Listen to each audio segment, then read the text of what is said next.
परमात्मा पाप कर्म दंड को भी काट सकता है। अभी तक जिस भी संत व महापुरुष से मिले, उन्होंने यही बताया कि पाप कर्म फल भोगने से ही समाप्त होगा। वो प्रभु कौन है जो पाप कर्म को काट देता है, वो काल के बंधन से छुड़वा देता है। उसका क्या नाम है, पूजा की विधि क्या है? कृपया अवश्य सुनिए जगत गुरु तत्वदर्शी संत रामपाल जी महाराज के अमृत वचन। परम पिता परमात्मा पूर्ण ब्रह्म सर्वसृष्टि रचनहार कबीर देव कबीर साहेब कबीर परमेश्वर जी की असीम रजा से आप सभी पुण्यात्माएं परमात्मा की महिमा श्रवण करने के लिए उपस्थित हुए। जिस प्राणी के युगों युगों के शुभ संस्कार एकत्रित हो जाते हैं, उनको मानव शरीर प्राप्त होता है। उससे भी शुभ संस्कारी वो हंस आत्माएं हैं जिनको सतगुरु मिलते हैं, सत्संग श्रवण करने का अवसर प्राप्त होता है।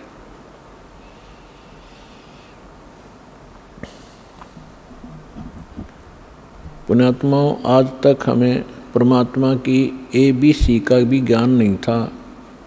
हम कह भी अध्यात्म मार्ग का नहीं जान पाए, चाहे हम अपने आप को कितने ही विद्वान मानते रहे, चाहे हमने वेदों को कंठस्थ याद भी कर लिया, श्रीमद् भगवत गीता के सभी श्लोक भी हमने रट रखे थे, क्योंकि इसके विषय में परमेश्वर स्वयं आकर ही बताते हैं, गुरु बिन काहू न पाया ज्ञाना, जो थोथा बुस छड़े मूड किसाना, गुरु बिन वेद पढ़े जो प्राणी, समझ न सारे रहे अज्ञानी। ओए होए, परमेश्वर ने 600 वर्ष पहले बताया था कि ये ऋषि महर्षि ब्राह्मण लोग, विद्वान संत मंडलेश्वर, वेदों को कंठस्थ तो याद कर लिया, इनकी प्रभुता भी बनी हुई है। कोई चतुर्वेदी, कोई त्रिवेदी, कोई दिव्यवेदी के इन्होंने चारों वेदों को कंठस्थ याद कर रखा है। किसी ने 3 वेदों को, वो त्रिवेदी कहलाता है। किसी ने 2 वेदों को कंठस्थ याद कर रखा था, वो दिव्यवेदी कहलाते थे।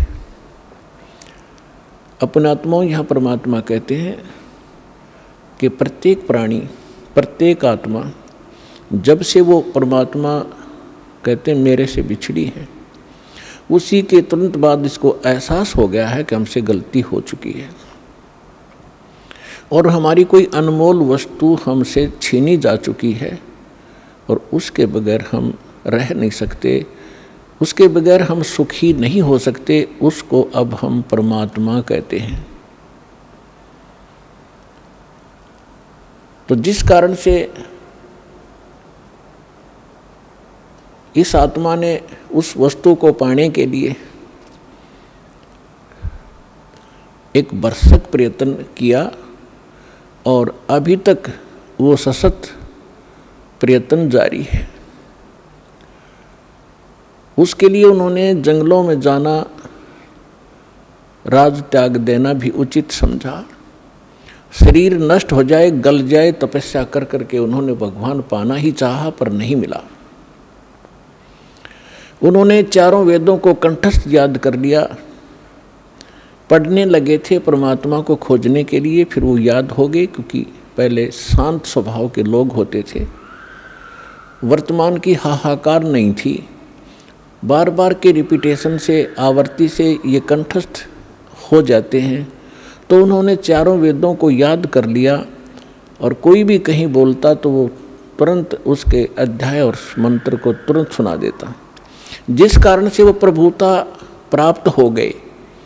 और जब प्राणी को प्रभुता प्राप्त हो जाती है, परमात्मा से कोसों दूर हो जाता है, क्योंकि जीव साहब नहीं हो सकता, परमात्मा ही साहब है। अब आप देखते हो हम कितने अज्ञानी हो गए। हम छोटी सी पोस्ट प्राप्त कर लेते हैं, यदि हमें कोई सीधा नाम पुकारता है तो हमें दुख होता था, और हमें साहब बोलता तो हम प्रसन्न होते थे, छाती फूल जाती है। इस ज्ञान से पता चलेगा कि साहब क्या है और जीव क्या है। तो कहने का भाव ये है कि वो वेदों के कंठस्थ करने वाले इतने प्रभु बन गए, उनको ब्राह्मण कहने लगे। ब्राह्मण का अर्थ होता ब्राह्मण सोए जिन ब्रह्म पहचाना। ब्राह्मण सोए जो ब्रह्म पहचाने। ब्रह्म माने भगवान, परमात्मा को पहचाने अपने आत्माओं। यहाँ क्योंकि ये दातम मार्ग है, पहली कक्षा के बालक भी आते हैं, तो ब्रह्म का अर्थ ये ना समझ लेना कि निरंजन ज्योति काल है, नहीं। ब्रह्म का अर्थ वैसे प्रभु होता है, भगवान होता है, राम कहो, साब कहो, ब्रह्म कहो। लेकिन जैसे हम पूर्ण परमात्मा कहते हैं, पूर्ण ब्रह्म कहते हैं, इसका मतलब कोई इनकम्प्लीट ब्रह्म भी है। लेकिन ब्रह्म शब्द पर्याप्त है परमात्मा के लिए। लेकिन यहाँ ये नकली प्रभु घने हो गए, तो इसलिए प्रभु की पहचान जिसने कर ली, ब्रह्म की पहचान जिसने कर ली, वो ब्राह्मण कहलाता है। दास अपने प्रवचनों में बहुत बार पंडितों ब्राह्मणों के विषय में उनकी मूर्खता अज्ञानता सुनाता है। तो उसमें ये ना समझें कि दास एक ब्राह्मण वर्ण को कह रहा है। ब्राह्मण वर्ण अलग वस्तु है। जैसे एक वैद्य था और वो बहुत अच्छा वैद्य था, नाड़ी पकड़कर तुरंत बता देता था अमुक रोग है, औषधि भी उसके पास कारगर थी, सुप्रसिद्ध हुआ। उसकी एक दो पीढ़ी उसके द्वारा बताई औषधि और उस विधि से वो उपचार करते रहे, वो भी वैद्य कहलाए। लेकिन आगे चल के वो लाखों की संख्या बन गई उनके वंशजों की, और वो वैद्य नहीं है, फिर भी उनका सरनेम वैद्य बन गया। अब कोई कुछ कार्य करता है, कोई कुछ कार्य करता है, वो भी अपने पीछे लगाता है रमेश वैद्य, और काम क्या है उसका, परचून की दुकान। जानता नहीं पेट के दर्द की दवाई औषधि, और लिखता है रमेश वैद्य, तो वो वैद्य नहीं है। और यदि कहीं किसी वैद्य की मूर्खता बताई जाती है कि रोग ये और दवाई ये दे रहा है, ये खाक वैद्य है, तो उस वैद्य को दुख नहीं होता जो परचून की दुकान किए हुए। इसी प्रकार ब्राह्मण की विषय में जानना। मेरे पूज्य गुरुदेव जी ब्राह्मण वर्ण में जन्मे थे, लेकिन वो अपने आप को ब्राह्मण नहीं कहते थे, पंडित नहीं कहते थे। पंडित ब्राह्मण की दूसरा पर्यायवाची पंडित भी कहलाता है। पंडित का भी यही अर्थ होता है। वो ब्राह्मण नहीं कहलाते थे जो हमने अपने परंपरागत समझ लिया है। हम किसको ब्राह्मण मानते हैं? जो श्राद्ध निकलवाता हो, पत्रे बाँच कर सुना दे, तेरा भी आपत्ति आनी है, ये ऐसे शर्त कर दे, ऐसे वैसे कर दे, ये ब्राह्मण कहलाते हैं। लेकिन यदि हम पंडित की परिभाषा समझना चाहें तो हमारे पूज्य गुरुदेव जी ब्राह्मण होते हुए अपने आप को ब्राह्मण नहीं कहते थे, वो संत कहलाते थे कि हमने पंडिताई कभी की नहीं, हम ब्राह्मण नहीं हैं। और मेरे दादा गुरु जी छावला गांव दिल्ली के अंदर, दिल्ली स्टेट में एक छावला गांव है नजफगढ़ के पास, वहाँ के वो जाट थे। और बचपन से ही वो हमारे जो चौथे दादा गुरुजी थे उनके संपर्क में आ गए। उन्होंने उसको काशी विद्यापीठ में पढ़ाया, अपने पास ही रखा, तो वो 4 विषय के आचार्य बन गए उस विद्या को पढ़कर। लेकिन उन्होंने पंडिताई की नहीं, फिर भी वो पंडित चिदानंद नाम से जाने जाते थे। और उनका आश्रम बना हुआ है जिला सोनीपत हरियाणा, तहसील खरखोदा के पास एक गोपालपुर गांव है छोटा सा, उसमें उनका आश्रम बना हुआ है। दास उसको बहुत बार देख कर आया है, उस पर लिखा है पंडित चिदानंद आश्रम, जबकि वो वर्ण में जाट थे। तो हमने सबसे पहले ये देखना है कि इन चीज़ों का अब हमने इनसे ऊपर उठना है, जातिवाद से।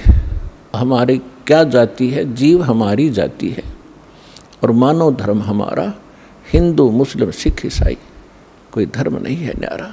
जब हम परमात्मा के इस अध्यात्म ज्ञान से परिचित होंगे, फिर हमने कोई भी दूसरा सा नहीं दिखेगा, ना कोई मुसलमान दिखाई देगा, ना कोई ईसाई दिखेगा, ना हमें कोई हिंदू दिखेगा, ना कोई सिख दिखाई देगा। हम एक पिता की संतान हैं, हम परमात्मा के लिए ही विभाजित हुए हैं, परमात्मा के लिए अब हम एक होंगे, क्योंकि हमें ज्ञान हो जाएगा। हम रूढ़िवादी नहीं रह सकते, क्योंकि परमात्मा ने शिक्षा इसीलिए आपको दी है। अब हम अपने प्रसंग पर आते हैं। गुरु बिन काहू न पाया ज्ञाना, जो थोथा भूस छड़े मोहड किसाना। गुरु बिन वेद पढ़े जो प्राणी, समझन सार रहे अज्ञानी। अब तो कहते हैं प्रत्यक्ष को प्रमाण की आवश्यकता नहीं पड़ती, क्योंकि दास ने परमेश्वर कबीर जी के द्वारा दी गई उस बुद्धि से, दास एक जीव बुद्धि है, और जब परमात्मा रजा बख्शते हैं, यही जीव परमात्मा वाले ही ज्ञान को आगे चला सकता है, सुना सकता है और उसको समझ सकता है। तो उस परमात्मा की कृपा से आपके समक्ष ये तो हो ही चुका है कि यथार्थ ज्ञान क्या है, अध्यात्म मार्ग कैसा है, और ये भी आप खूब समझते हैं कि आज तक हमारे सदग्रंथों को हमारे ही ऋषि महर्षि गुरु ब्राह्मण आचार्य शंकराचार्य इस सिलेबस से परिचित नहीं थे, तो खाक टीचर थे वो। जीवन अपना नाश कराया, हमारे पूर्वजों का भट्ठा बैठा दिया, भूत बनवा दिए, फिर उनके श्राद्ध निकलवाने शुरू कर दिए। तो इस तरह की भ्रमणा अज्ञानता से फैलती है। तो आज तक हमारे जितने भी ऋषि महर्षि हुए हैं, इवन ब्रह्मा विष्णु महेश, इनको कोई अध्यात्म ज्ञान नहीं था। पुण्यात्माओं, परमात्मा ने 600 वर्ष पहले कहा था ये ज्ञान, लेकिन उस समय हम शिक्षित नहीं थे। हमारे धर्मगुरु केवल संस्कृत भाषा पढ़ा करते थे और सदग्रंथ भी संस्कृत भाषा में थे, जिस कारण से हम अपने भगवान को ना पहचान सके, ना अध्यात्म ज्ञान को जान सके। और इन अज्ञानी ऋषि महर्षि आचार्यों शंकराचार्यों ने परमात्मा का विरोध करके जनता को भ्रमित किया कि अशिक्षित जुलाहा धानक, ये नीच जाति का, ये क्या जाने सदग्रंथों के विषय में, क्योंकि ये संस्कृत नहीं जानता। तो उस समय नकलियों की दाल खूब गल गई। लेकिन मालिक तो मालिक ही होता है, सहनशील भी होता है। वो जो उद्देश्य लेकर चलते हैं वो बीच में भड़बड़ाते नहीं। उसी समय धर्मदास नाम के एक महापुरुष परमात्मा की शरण में आए थे, जो हिंदू धर्म में जन्मे थे, और ये इन्हीं भगवानों की पूजा किया करते थे, जिसके विषय में परमात्मा कबीर जी कहा करते थे, तीन देव की जो करते भक्ति, उनकी कदे ना होवे मुक्ति। 600 वर्ष पहले चौराहे पर खड़ा होकर कहा करते परमात्मा, जहाँ ये ब्राह्मण कथा कर रहे होते थे, तो उस समय परमात्मा के ऊपर बहुत मार पड़ा करती थी, पीटा करते थे, घसीटा करते थे। लेकिन परमात्मा सत्य है, उसके वचन सत्य हैं, उसका अस्तित्व सत्य है, वो झूठ ना कह सकता और ना ही वो झूठ होता है। तो तब धर्मदास नाम के एक महापुरुष बड़े विचलित हुए। अब जो प्रसंग चल रहा है हम उसी पर आते हैं। इस ज्ञान को बताने के लिए परमात्मा स्वयं आते हैं। परमात्मा की पहचान करने के लिए हमारे सदग्रंथ पर्याप्त हैं, जिनको आज तक हम शिरोधार्य माना करते थे। पवित्र चारों वेद, ऋग्वेद, यजुर्वेद, अथर्ववेद और सामवेद, इन चारों वेदों को हम सत्य मानते हैं, पूरा विश्व सत्य मानता है। विशेषकर हिंदू धर्म के नाम ये लिख दिए गए हैं कि हिंदुओं के ग्रंथ हैं, तो हिंदू तो इसको सत्य मानते ही मानते हैं। दूसरे श्रीमद् भगवत गीता, वेदों से भी प्रथम स्थान आज श्रीमद् भगवत गीता जी का है, क्योंकि ये एक छोटा ग्रंथ है और चारों वेदों का निष्कर्ष है, और उसके बाद 18 पुराण। तो हमारे जो धर्मगुरु अब लगभग 2,500-3 हजार वर्ष से जो हमारे धर्मगुरु रहे हैं, उन्होंने केवल पुराणों को ही महत्व दिया और साथ में श्रीमद् भगवत गीता को भी उन्होंने समांतर सम्मान दिया है, और इन्हीं के पठन पाठन से मोक्ष बताया है। और उन्होंने ये भी कहा है कि हम जो ज्ञान दे रहे हैं इन्हीं ग्रंथों के आधार से दे रहे हैं। तो पुण्यात्माओं, परमात्मा को पहचानना पड़ेगा। जब तक हमें ये विश्वास नहीं होगा कि ये सामने रखा एक चमकीला पत्थर वास्तव में हीरा है, लाल है, इसकी कीमत इतनी है, तब तक हम उसका दाम नहीं लगा सकते, उसका मूल्य चुका नहीं सकते, दे नहीं सकते, उसको ग्रहण कर ही नहीं सकते, क्योंकि वो कीमती इतना है।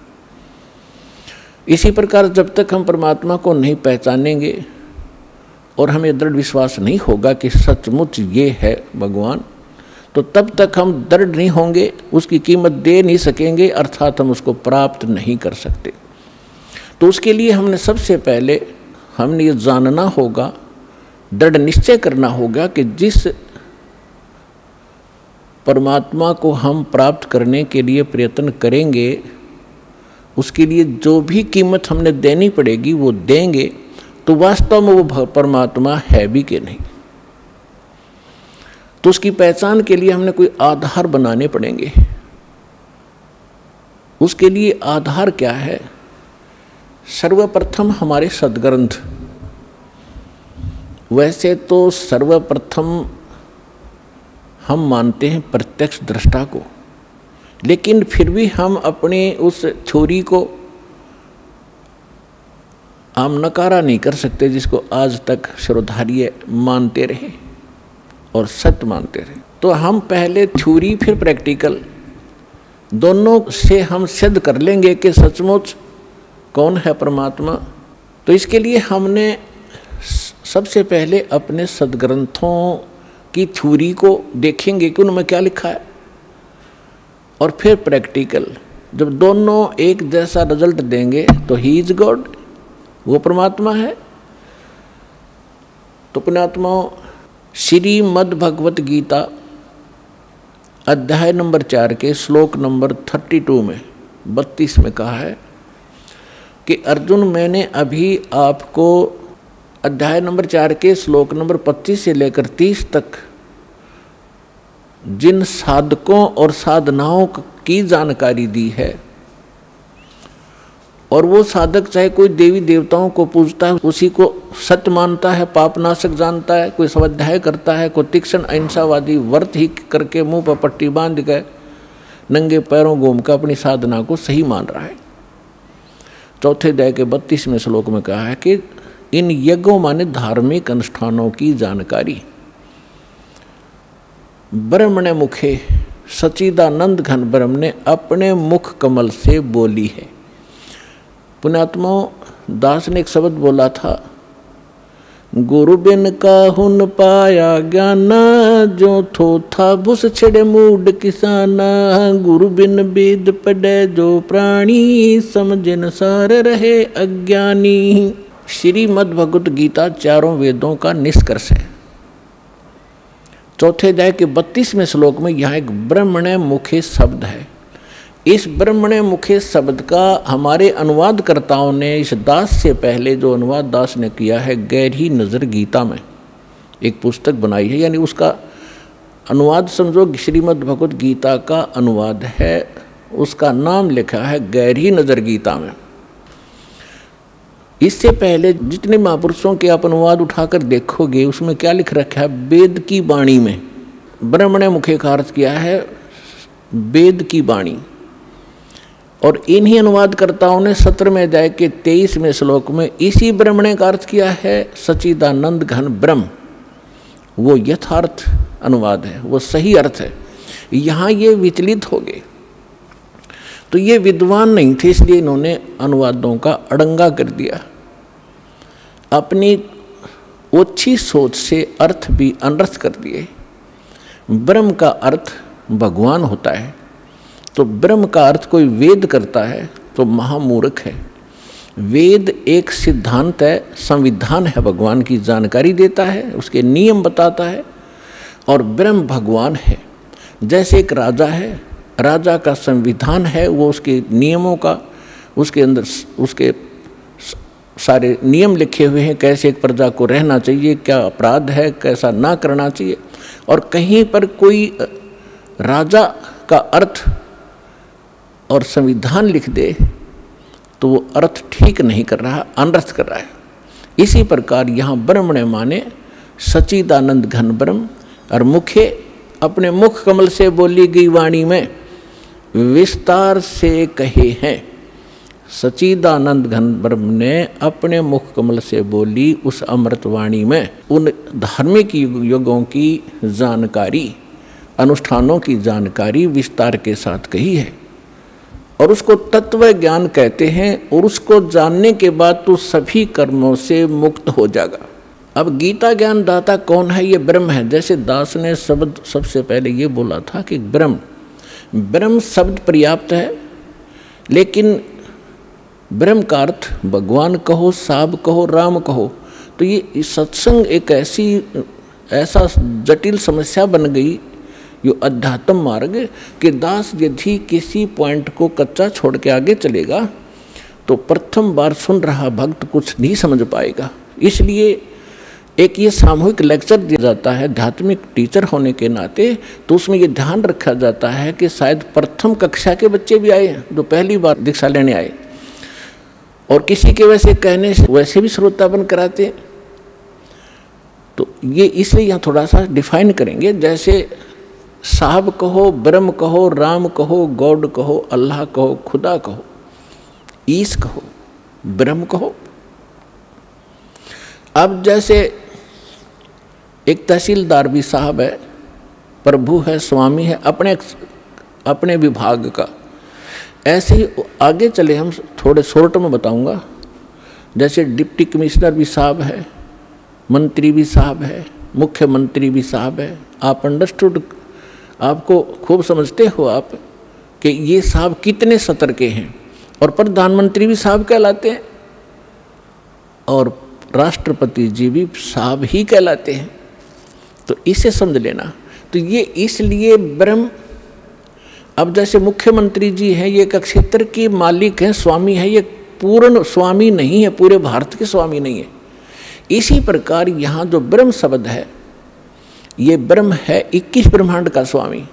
इसको ज्योत स्वरूपी निरंजन गीता अध्याय नंबर 4 के श्लोक नंबर 32 में स्वयं कहता, मैं काल हूँ, ये काल ही है। और काल भी स्वामी है। जैसे एक जेल का सुप्रिटेंडेंट, वो जेल का स्वामी है, और सुप्रिटेंडेंट साहब भी है, ऐसे ही ये काल साहब है, 21 ब्रह्मांड का स्वामी है, या एक जेल है, यो जेल का सुप्रिटेंडेंट साहब है, ये समझ लो। तो ऐसी ऐसी इसने 21 जेल बना रखी है, एक ब्रह्मांड भी ये जेल है। तो ऐसे ये 21 ब्रह्मांड का साहब है, ये ब्रह्म है, लेकिन ये कंप्लीट ब्रह्म नहीं है, ये पूर्ण ब्रह्म नहीं है, इसलिए ब्रह्म शब्द बोला गया। तो यहाँ प्रत्येक इसके अंग को हमने समझने के लिए ऐसे करना पड़ेगा। तो इस ब्रह्म ने श्रीमद् भगवद गीता का ज्ञान श्री कृष्ण जी में प्रवेश करके, जैसे को प्रेत बोलती है किसी के अंदर, ऐसे बोला। ऐसे ही इस काल ने एक ब्रह्मा कुमारी पंथ चलाया अभी 100 वर्ष पहले लगभग, और उसमें एक प्रेत आता है, वो कहता अहम ब्रह्मास्मि, मैं ब्रह्मा हूँ। कभी कहता है अहम शिवोहम, मैं शिव हूँ। ये एक प्रेत का चलाया हुआ है, और वो प्रेत कभी ब्रह्मा की पदवी पर था। जैसे कोई गांव का प्रधान सरपंच रिटायर हो जाता है, उसको अगली बार नियुक्त नहीं किया जाता, तो लोग फिर भी उसको सरपंच साहब कहते हैं, प्रधान साहब बोलते हैं, जोरा जी रहा है। और वो भी कहीं मिलता है, कोई कहता भी कौन है, फलाना सरपंच हूँ, और जब वो सरपंच नहीं होता। तो ऐसे ही दास ने कबीर परमात्मा से प्राप्त उस ज्ञान को आगे बढ़ाया है, as it is, as a tape recorder. Das का इसमें इतना ही योगदान है कि दास को परमात्मा का जो अंतःकरण टेप रिकॉर्डर ठीक कर दिया उस परमेश्वर कबीर जी ने, और उसमें अपना ज्ञान भर दिया। दास बोल के सुना रहा है रिकॉर्ड करके, इतना सा योगदान है। तो ऐसे दास बहुत बार बताता है आपको कि ये ब्रह्मा विष्णु महेश जो वर्तमान में यहाँ 3 लोक के एक एक विभाग के मिनिस्टर हैं, साहब हैं, इतने राम हैं, इतने भगवान हैं, ये इनकी भी मृत्यु होगी, और ये मृत्यु को प्राप्त होकर आम जीव की तरह 84 लाख योनियों में, प्रेत योनियों में भटक रहे होंगे, और अन्य पुण्य आत्माओं को फिर से काल अपनी दुर्गा पत्नी से जन्म दे करके उस पदवी पर बैठा देता है। तो उनमें से ये पंथ चलाने वाला जो ब्रह्मास्मि में शिवोस्मि, तो ये वो भूत है जो कभी ब्रह्मा के पद पर रहा है, अब उसका अस्तित्व कुछ नहीं, वो रिटायर्ड सरपंच समझ लो, एक्स सरपंच, अब उसका कोई अस्तित्व नहीं। तो वो बोलकर उसने वो पंथ चला दिया। आज भी उसकी मुरली सुनकर, वो भूत की बात सुनकर एक बहुत बड़ा जनसमूह अपना जीवन नाश कर रहा है। दास का प्रयत्न किसी की निंदा करना नहीं, दास का प्रयत्न है कि सभी हम एक परमात्मा के बालक बच्चे हैं, बहन बेटी भाई। और उस काल ने ये जाल फैला रखा है कि मैं इतने पंथ चला दूंगा नकली कि कोई समझ नहीं सकेगा ओरिजिनल पंथ कौन सा है। तो दास ऐसा प्रयत्न कर रहा है कि जैसे पहले के, अभी बहुत बार होती रहती हैं घटनाएं कि कोई 500,000 के नोट नकली छाप देता है और सरकार को जो पता चलता है तो दोनों ओरिजिनल और डुप्लीकेट दोनों के दोनों मीडिया के माध्यम से, समाचार पत्रों के माध्यम से उनकी पहचान कराई जाती है कि ये इस टाइप का डुप्लीकेट है, ये ओरिजिनल है। तो सरकार निंदा नहीं कर रही होती, एक महापरोपकार करती है। तो दास का यही प्रयत्न समझ लेना कि हमारे जो यथार्थ सदग्रंथ हैं वो तो हमारे ओरिजिनल नोट हैं, ओरिजिनल सदग्रंथ हैं, और उसके अतिरिक्त कोई अनुभव बता रहा है, कोई मार्ग चला रहा है, वो डुप्लीकेट है, वो हानि हो रही उनके जीवन की। तो दास ने कोई शौक नहीं है किसी की, इसको आप आलोचना का नाम देते हो तो आपकी बुद्धि अच्छी नहीं है, आपको अध्यात्म ज्ञान नहीं है। तो इसी प्रकार ये काल ने स्वयं, इसमें श्री कृष्ण जी के अंदर स्वयं काल प्रवेश कर गया। श्री कृष्ण भी ये 3 लोक के प्रभु हैं, एक विभाग के। इसके अंदर आम प्रेत नहीं प्रवेश कर सकता, इनके अंदर, इनमें इतनी पावर होती है। तो उनके अंदर काल स्वयं आया और उसने गीता का ज्ञान दिया। तो यहाँ ब्रह्म बोल रहा है इस गीता को। अब हम परम अक्षर ब्रह्म कहेंगे, उसको पूर्ण ब्रह्म कहेंगे, जो इससे अन्य परम शक्ति है, और उसको हमने पाना है। अब क्या कहा है कि वो सच्चिदानंद घन ब्रह्म ने अपने मुख कमल से, गीता ज्ञानदाता स्वयं कह रहा है, उस धार्मिक अनुष्ठानों की जानकारी विस्तार के साथ कही है, और उसको तत्व ज्ञान कहते हैं। और उस ज्ञान को प्राप्त करके प्राणी सभी कर्मों से मुक्त हो जाता है, उसका वो छुटकारा पा लेता है, उसका पुनर्जन्म नहीं होता। चौथे अध्याय के 34वें श्लोक में कहा कि अर्जुन, उस तत्व ज्ञान को जो परमात्मा स्वयं आकर अपने मुख कमल से वो वाणी बोलता है, वो तत्व ज्ञान है। उस तत्व ज्ञान को, उसको सूक्ष्म वेद भी कहा है। उस तत्व ज्ञान को तू तत्वदर्शी संतों के पास जाकर समझ, उनको दंडवत प्रणाम करने से, कपट छोड़कर सरलता पूर्वक प्रसन्न करने से वो तत्वदर्शी संत तुझे उस परमात्म तत्व का, अर्थात तत्व ज्ञान का उपदेश करेंगे।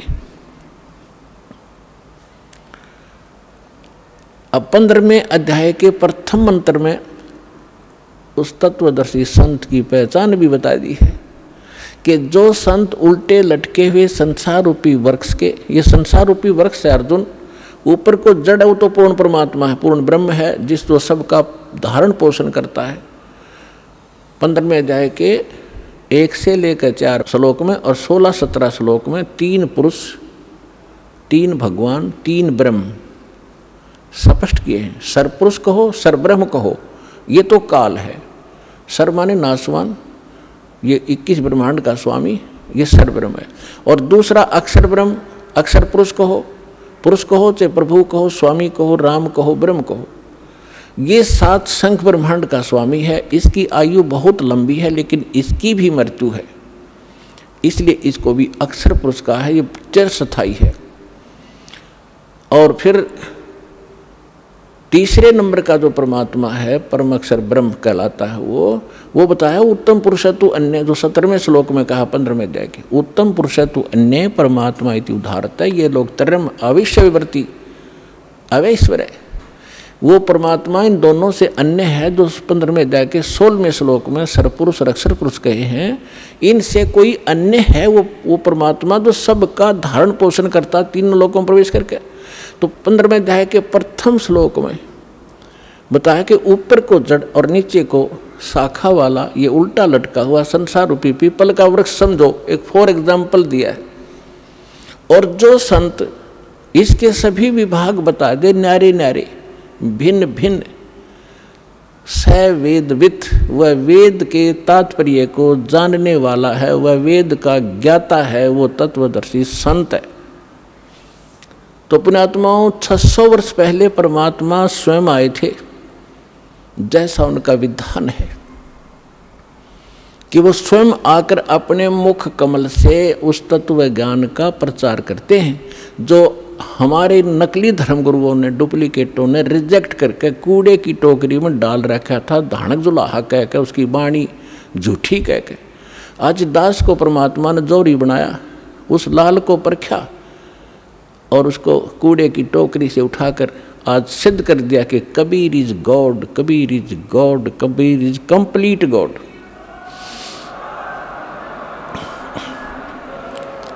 और जिसको पाकर उसके बच्चे आज धनी हो रहे हैं, अध्यात्म मार्ग से वो पूर्ण, अध्यात्म धन से वो परिपूर्ण होते जा रहे हैं, जो उनका सुख का मूल है। और शास्त्र विरुद्ध साधना दुख की मूल होती है, जो आज तक हम सभी करते रहे।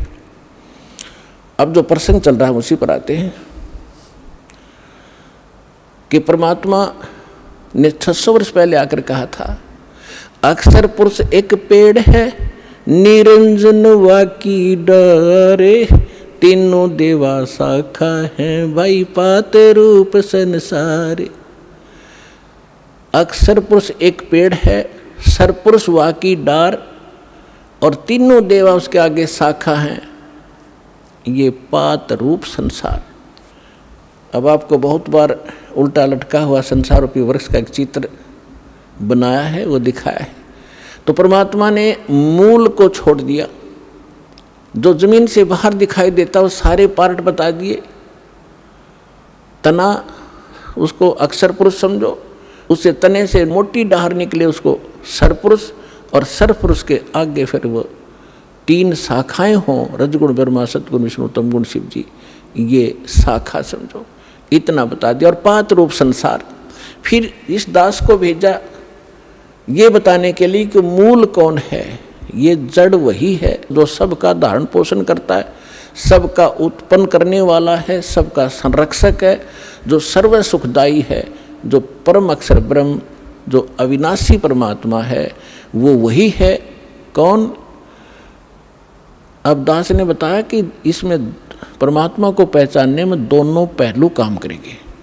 एक तो हमारी थ्योरी, हमारा जो सिलेबस पाठ्यक्रम, और साथ में प्रैक्टिकल। पाठ्यक्रम बता रहा है और फिर वो प्रैक्टिकल, जिन्होंने प्रैक्टिकल किया, उन महापुरुषों ने जिनको भगवान मिले, सचखंड लेकर गए, सतलोक ले गए, फिर वापस छोड़ा, उनमें से 6-7 शुभ नाम दास का याद है। आदरणीय धर्मदास साहिब जी, गांव बांधवगढ़, मध्य प्रदेश, वर्तमान में छत्तीसगढ़ होगा वो। और आदरणीय मलुकदास साहिब जी, आदरणीय नानक साहिब जी, जो सिख धर्म के प्रवर्तक माने जाते हैं। आदरणीय दादू साहिब जी, आदरणीय गरीबदास साहिब जी, गांव छुरानी, जिला जज्जर, हरियाणा वाले। आदरणीय गीसा दास साहिब जी, गांव खेखड़ा, जिला बागपुर, उत्तर प्रदेश वाले। आदरणीय स्वामी रामानंद जी, काशी वाले। तो इन महापुरुषों में से आदरणीय गरीबदास साहिब जी के विषय में दास बताना चाहेगा। उन्होंने कहा कि हम सुल्तानी नानक तारे दादू को उपदेश दिया, जात जुलाहा भेद न पाया, वो काशी माहे कबीर हुआ। अनंत कोट ब्रह्मांड का एक रति नहीं भारे, सतगुरु पुरुष कबीर हैं ये कुल के सिरजनहारे।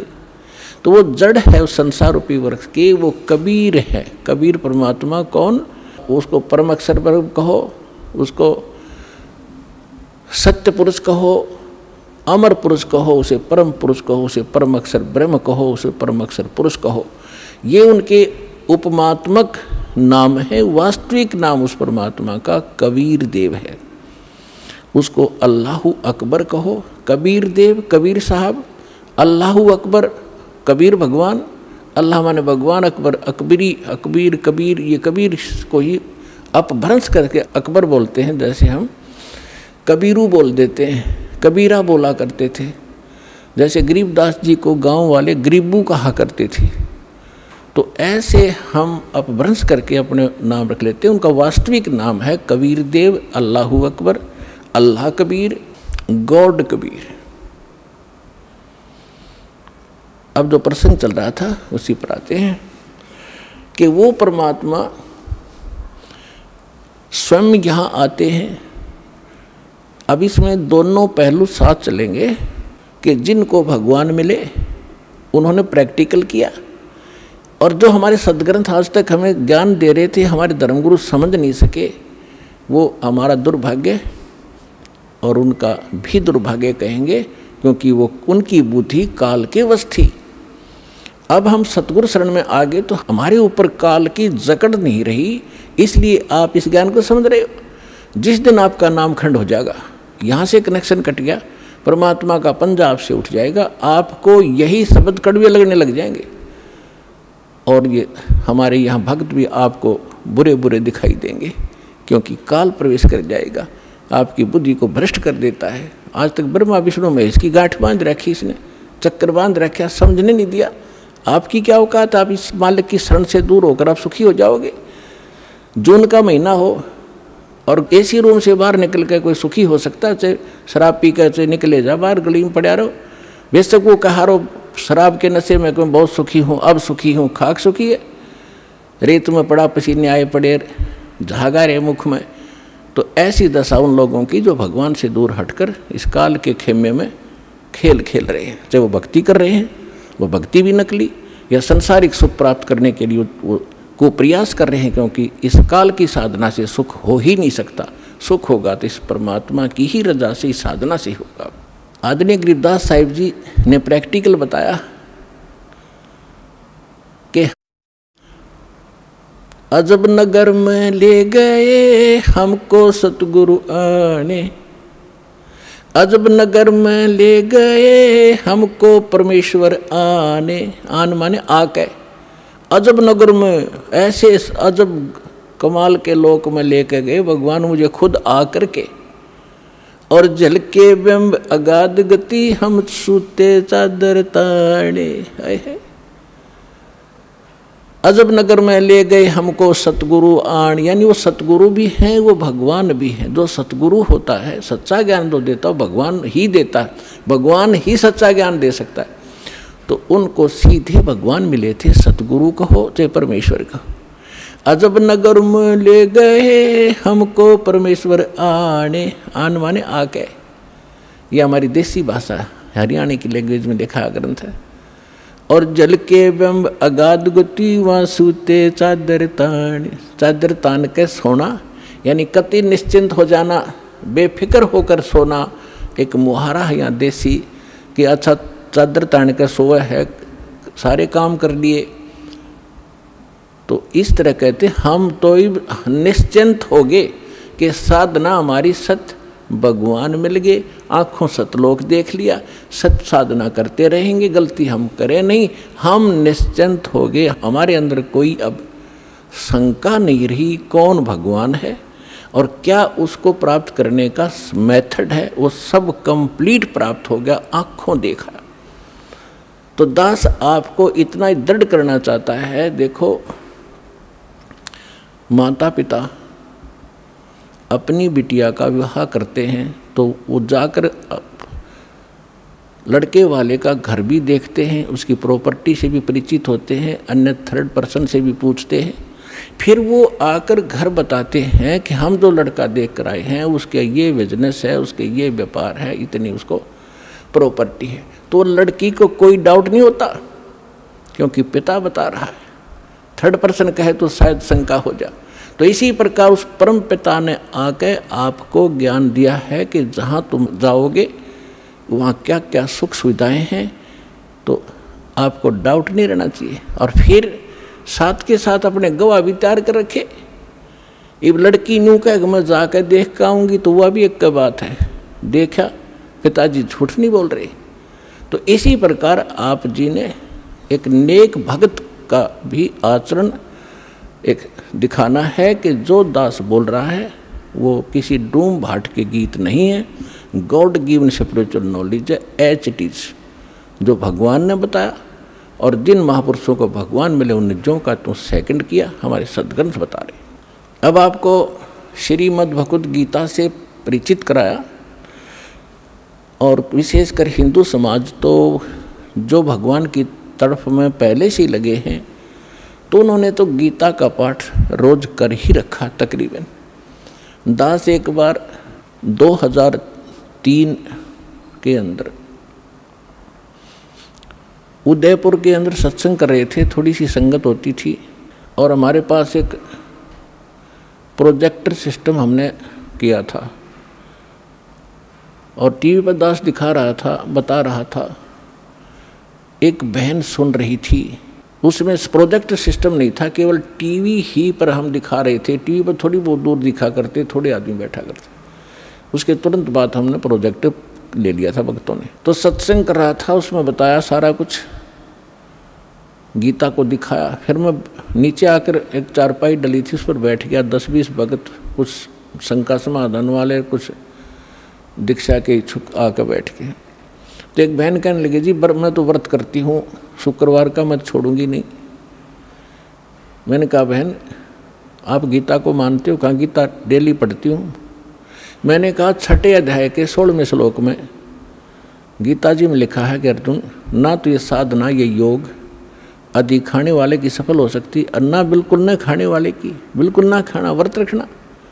और ना ज़्यादा जागने वाले की, लोग दिखावा नहीं होगा, मैं 2 बजे उठ लेता हूँ, प्रसाद ना करता हूँ और सोता ही नहीं रात ने, नहीं। नाम उठत ना हम बैठत, नाम सोवत जागवे, नाम खाते नाम पीते, नाम सेती लागवे। ठीक है, जो वृद्ध हैं जिनको काम नहीं, किसी टाइम उठो और बैठो करो सेवा साधना, लेकिन सारे दिन मेहनत करने वाला आदमी कैसे उठ लेगा? 2 बजे 10 बजे सोया हुआ, या 11 बजे सोने पाओ आजकल। तो कहने का भाव यह है कि ना घना जागने वाले का, और ना घना ज़्यादा सोने वाला भी मूर्ख है। संध्या पढ़कर सोया, उठ 9 बजे। आइए अब हम उन श्रद्धालुओं के अनुभव जानते हैं जो जगत गुरु तत्वदर्शी संत रामपाल जी महाराज जी से दीक्षा प्राप्त कर चुके हैं तथा उनके द्वारा बताए गए भक्ति मार्ग पर चल रहे हैं। सर नमस्कार। नमस्कार सर, क्या नाम है आपका? सर, मेरा नाम गुरदीप दास है। कहाँ से आए हैं? सर, मैं डिस्ट्रिक्ट कुरुक्षेत्र, तहसील पिहेवा के गांव धनीरामपुरा में रहता हूँ। संत रामपाल जी महाराज से नाम दीक्षा कब लिया आपने? सर, संत रामपाल जी से मैंने सन 2004 में नाम लिया, नवंबर में। सर, संत रामपाल जी महाराज के शरण में आने से पहले क्या भक्ति साधनाएं करते थे आप? सर, संत रामपाल जी के शरण में आने से पहले मैं बचपन से ही, जैसे कि हमारे माता पिता निरंकारी पंथ से जुड़े हुए थे, और वही साधना बचपन से मुझे मिली वो कर रहा था। सत्संग वगैरह अटेंड करता था, सेवा करता था। उसके अलावा हमारे पास में ही उरनाया गांव में, वहाँ शिव का मंदिर है, वहाँ भी जाता था, और उसके अलावा गुरुद्वारा वगैरह में भी आता जाता रहता था। सर, जो साधनाएं आप करते थे, उन सभी साधनाओं को करने से आपको क्या लाभ मिले? सर, इसके बारे में हमें पता नहीं था अभी भक्ति से लाभ होता क्या है, लेकिन थोड़ा सा अंतरात्मा में ऐसा क्वेश्चन उठता था, कोई ऐसी भक्ति मिल जाए जिसके मोक्ष की प्राप्ति हो जाए। सर, अब आपने नाम दीक्षा कहाँ से ले रखी है? सर, इस समय मैंने संत रामपाल जी महाराज से दीक्षा ले रही। सर, कहा जाता है कि गुरु नहीं बदलना चाहिए, गुरु बदलना पाप है। सर, पहले आपने किसी और पंथ से नाम दीक्षा ले रखी थी, अब संत रामपाल जी महाराज को गुरु बना लिया है। सर, क्या कहना चाहेंगे? सर, एक ये झूठी धारणा है कि गुरु नहीं बदलना चाहिए। जैसे कोई आदमी बीमार हो जाता है तो उसका इलाज उस डॉक्टर से नहीं हो पाता तो दूसरे डॉक्टर पर जाता है, और इस धारणा पे वो चिपका रहे कि डॉक्टर को नहीं बदलना तो मर जाएगा।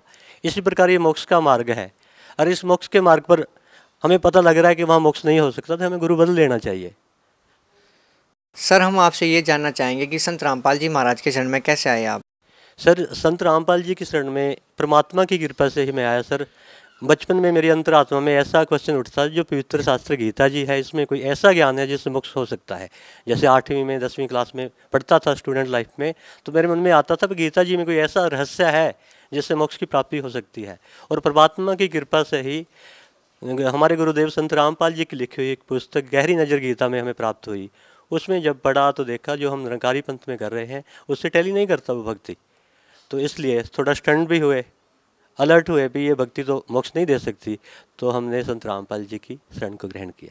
सर हम यहाँ पे आपसे ये बात जानना चाहेंगे कि संत रामपाल जी महाराज से नाम दीक्षा लेने के बाद आपको क्या लाभ मिले?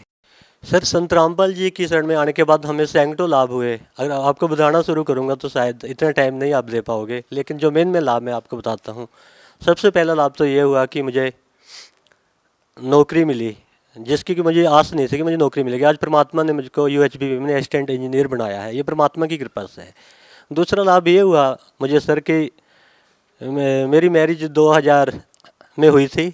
4 साल तक वो निरंकारी पंथ में साधना करते हुए मुझे पुत्र की प्राप्ति नहीं हुई, संतान नहीं मिली थी। और 3 बार भक्तमती के पेट में जो बच्चा था वो डिस्ट्रॉय हो जाता था। लेकिन जब संत रामपाल जी की शरण में आए तो नाम लेने के बाद हमें पुत्र रत्न की प्राप्ति हुई। ये पुत्र रत्न की प्राप्ति मुझे संत रामपाल जी की शरण में आने के बाद दूसरा ये लाभ हुआ। तीसरा लाभ सर मुझे ये हुआ कि परमात्मा ने मुझे जीवन दान दिया। एक बार ना पुराना आश्रम है गुरुदेव का बरवाड़ा में, वहाँ पे गए हुए थे। जब गुरुजी से आशीर्वाद लेने गए तो गुरुजी कहने लगे बेटा दर्शन के लिए जल्दी जल्दी आया करो। तो मेरी बुद्धि इतनी मोटी थी, मैं समझ नहीं पाया कि परमात्मा संत रामपाल जी क्या कह रहे हैं। मेरे मन में था मैं 1 हफ्ते या 15 दिन के बाद चला जाता हूँ तो बहुत ज़्यादा मैं तो दर्शन कर रहा हूँ। तो समझ नहीं पाया उस बात को भी परमात्मा, क्योंकि जो संत बोलता है तो संत ही जानते हैं, हम तो जीव बुद्धि के इंसान हैं, हमें नहीं पता। उसके 1 हफ्ते के बाद मैं इस्माइलाबाद, यहाँ एक कस्बा है पेवा के पास, वहाँ से आ रहा था। तो मुझे था 7 बजे का रात का टाइम था, भी जाके ना संध्या आरती करनी है। तो अंधेरा था, मोटर बाइक पे था सर मैं। आगे से एक शराब पी हुई थी एक आदमी ने, वो स्कूटर पे था, उसकी स्कूटर की लाइट भी नहीं थी। वो तो उस समय पता लगा बस उससे टकरा गया मैं। और 70 की स्पीड मेरी मोटरसाइकिल की थी, उसकी पता नहीं कितनी होगी। तो मैं हाईवे पे 20 फुट ऊपर जैसे फुटबॉल उछलती है वैसे उछल गया। उसके बाद परमात्मा की कृपा से ऐसा हुआ कि नीचे आता आता मैं उसकी स्कूटर पे गिरा, नीचे वो आदमी उसके ऊपर मैं गिरा। और स्कूटर है जो उसकी स्लाइड कर रही है अपोजिट डायरेक्शन में, 7 फुट तक स्लाइड करती गई। तो हेलमेट मेरे चकनाचूर और जो मोटरसाइकिल थी वो खदानों में गई। और हाईवे पे इतनी ट्रैफिक होती है, परमात्मा ने ट्रैफिक को रोक दिया और मेरे को जीवन दान दिया। उसके बाद जब मैं गुरुदेव जी के पास गया तो मेरी बाजू में थोड़ा फ्रैक्चर था, पट्टी बंधी हुई थी। तो गुरुदेव कहते बेटा ये क्या हो गया? मैं गुरुजी मेरा एक्सीडेंट हो गया और मेरा हेलमेट भी चूरम चूर वहाँ पे हो गया। तो गुरुदेव बोले बेटा ये आपका मृत्यु का योग था, परमात्मा ने आपके सांसों को बढ़ा दिया है।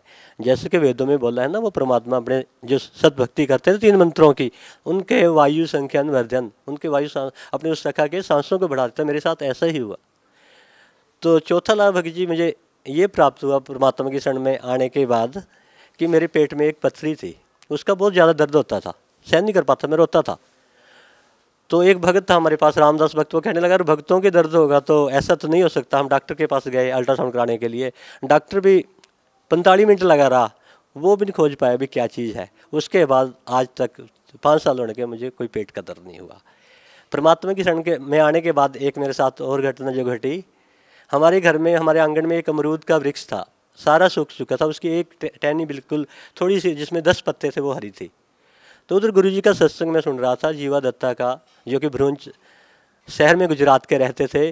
परमात्मा को पाने का उन्होंने एक फार्मूला बनाया था कि परमात्मा कैसे मिलते हैं।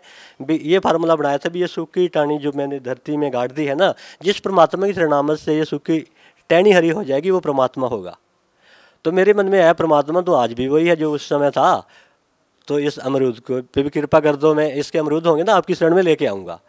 तो आज भक्त जी वो अमरूद हरा का भरा है, लाल अमरूद, उसको इतने अच्छे लगते हैं। भक्त खाते हैं ना, वो कहते हैं इस लोक के अमरूद नहीं है, ये किसी दूसरे लोग के, वो परमात्मा की कृपा से मिले। ऐसे ऐसे भक्त जी कई लाभ हुए। जैसे एक बार कोई ज़रूरी डॉक्यूमेंट था, मैंने अपने उसमें रखा हुआ था अलमारी में, तो मैं उसको ढूंढ रहा था, मुझे नहीं मिला। 3 बार ढूंढ चुका था। मैंने ना दंडवत प्रणाम किया गुरु जी को, मैं परमात्मा आज आप रक्षा करना, ये ज़रूरी है, मुझे मिलना चाहिए, नहीं तो मेरी भक्ति में खंडन आएगा, चिंता बनेगी।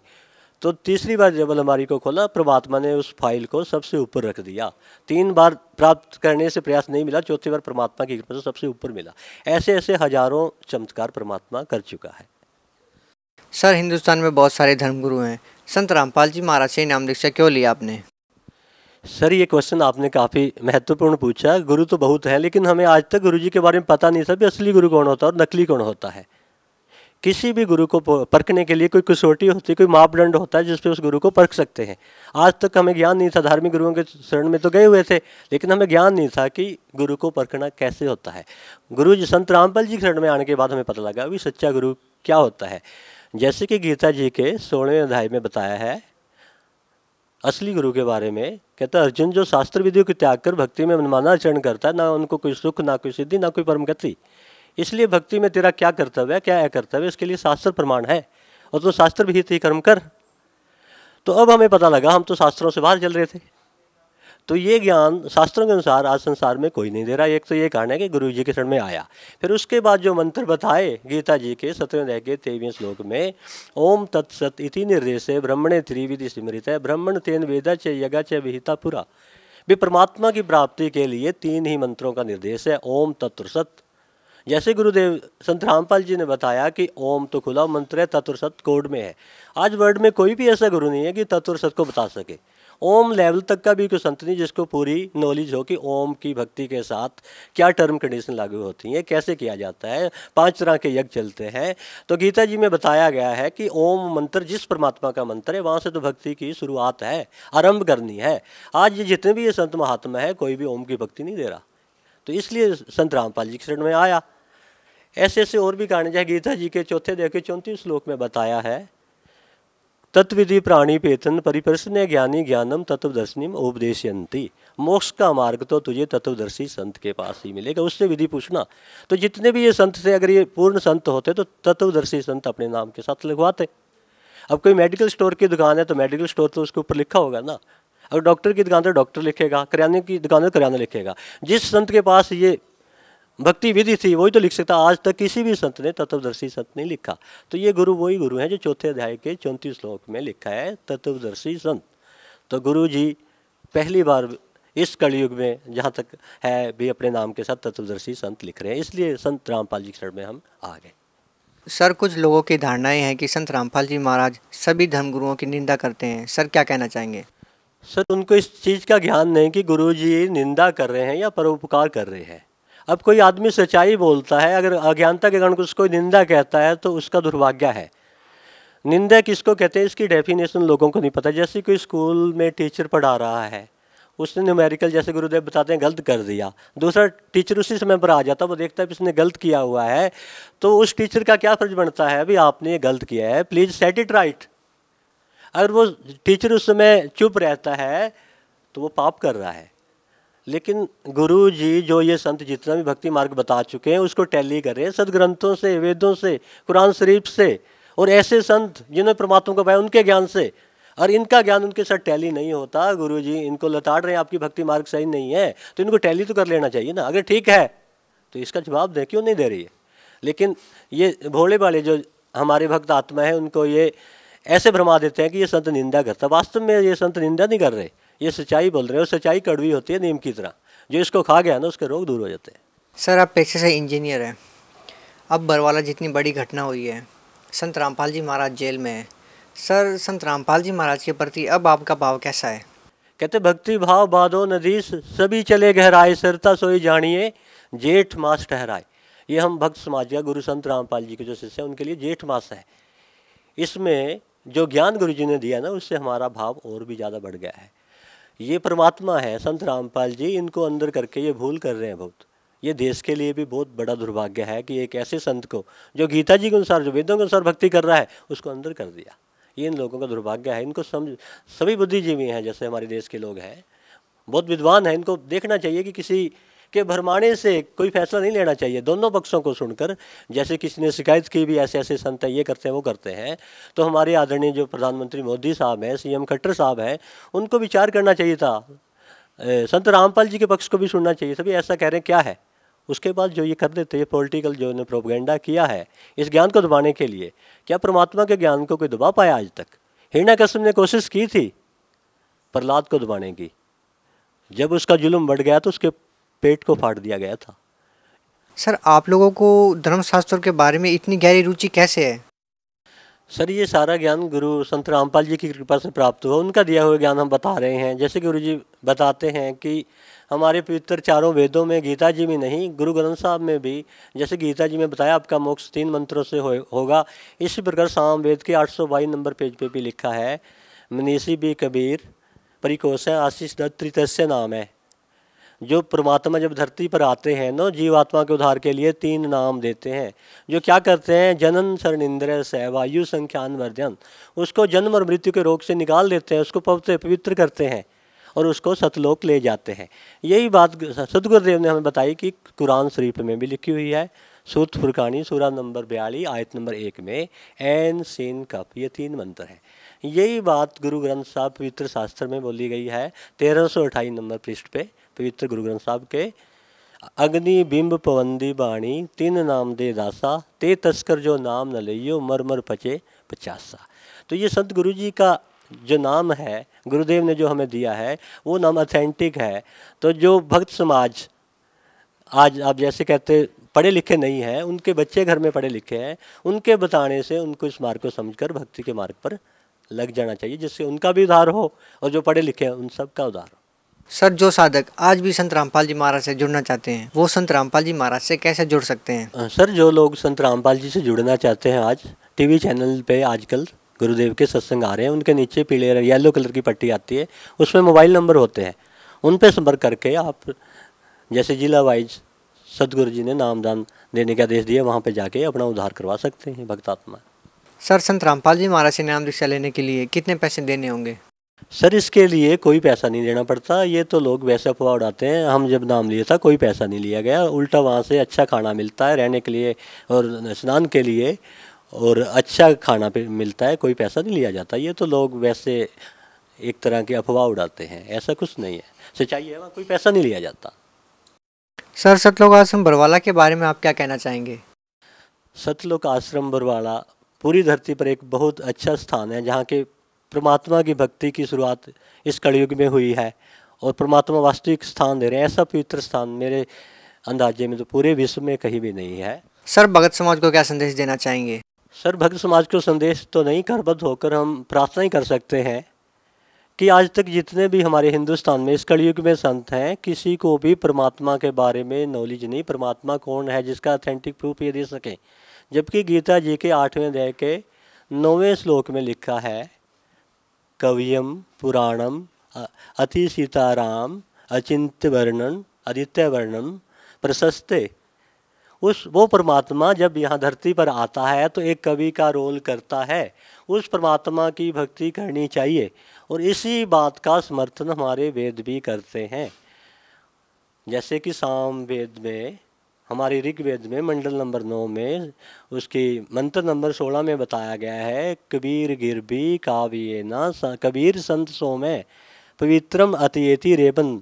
वो कवियम जो कवि रूप में परमात्मा यहाँ धरती पर आता है, अपनी कबीर वाणी के माध्यम से, अपनी कविताओं के माध्यम से अपनी भक्तात्माओं को पवित्र करता है और 3 मंत्र का नाम देता है। उसको यहाँ प्रसिद्ध कवि की उपाधि दे दी जाती है, जिसके बारे में गीता के 8वें अध्याय के 9वें श्लोक में कवियम बोला है, उसको यहाँ कवि की उपाधि दे दी जाती है। लेकिन वो परमात्मा वास्तविक रूप में तृतीय धाम की उस स्थायी भूमि पर एक संत रूप में विराजमान है, एक सिंहासन पर वो परमात्मा है। आज तक जितने भी संत थे उनको ये नहीं पता परमात्मा कौन है। कोई परमात्मा को साकार कह रहा है, कोई निराकार कह रहा है, किसी ने आज तक नहीं बताया कि परमात्मा कबीर है, जिसको कि गुरु संत रामपाल जी ने शास्त्रों के आधार पर सिद्ध कर दिया। इसलिए भक्त समाज से मैं यही करबद्ध प्रार्थना करता हूँ कि शास्त्रों को ध्यान से, गुरुदेव जी की सत्संग को सुनो और उनके आधार पर जैसे वो प्रमाण देते हैं परमात्मा कौन है, उसकी प्राप्ति का क्या साधन है। जब प्रमाण मिल गए तो किंतु परंतु कोई क्वेश्चन नहीं रह जाता, तो आपको परमात्मा की भक्ति करके यहाँ से पीछा छुड़वाना चाहिए, ये संदेश देना चाहता हूँ। सर बहुत बहुत धन्यवाद आपका। सच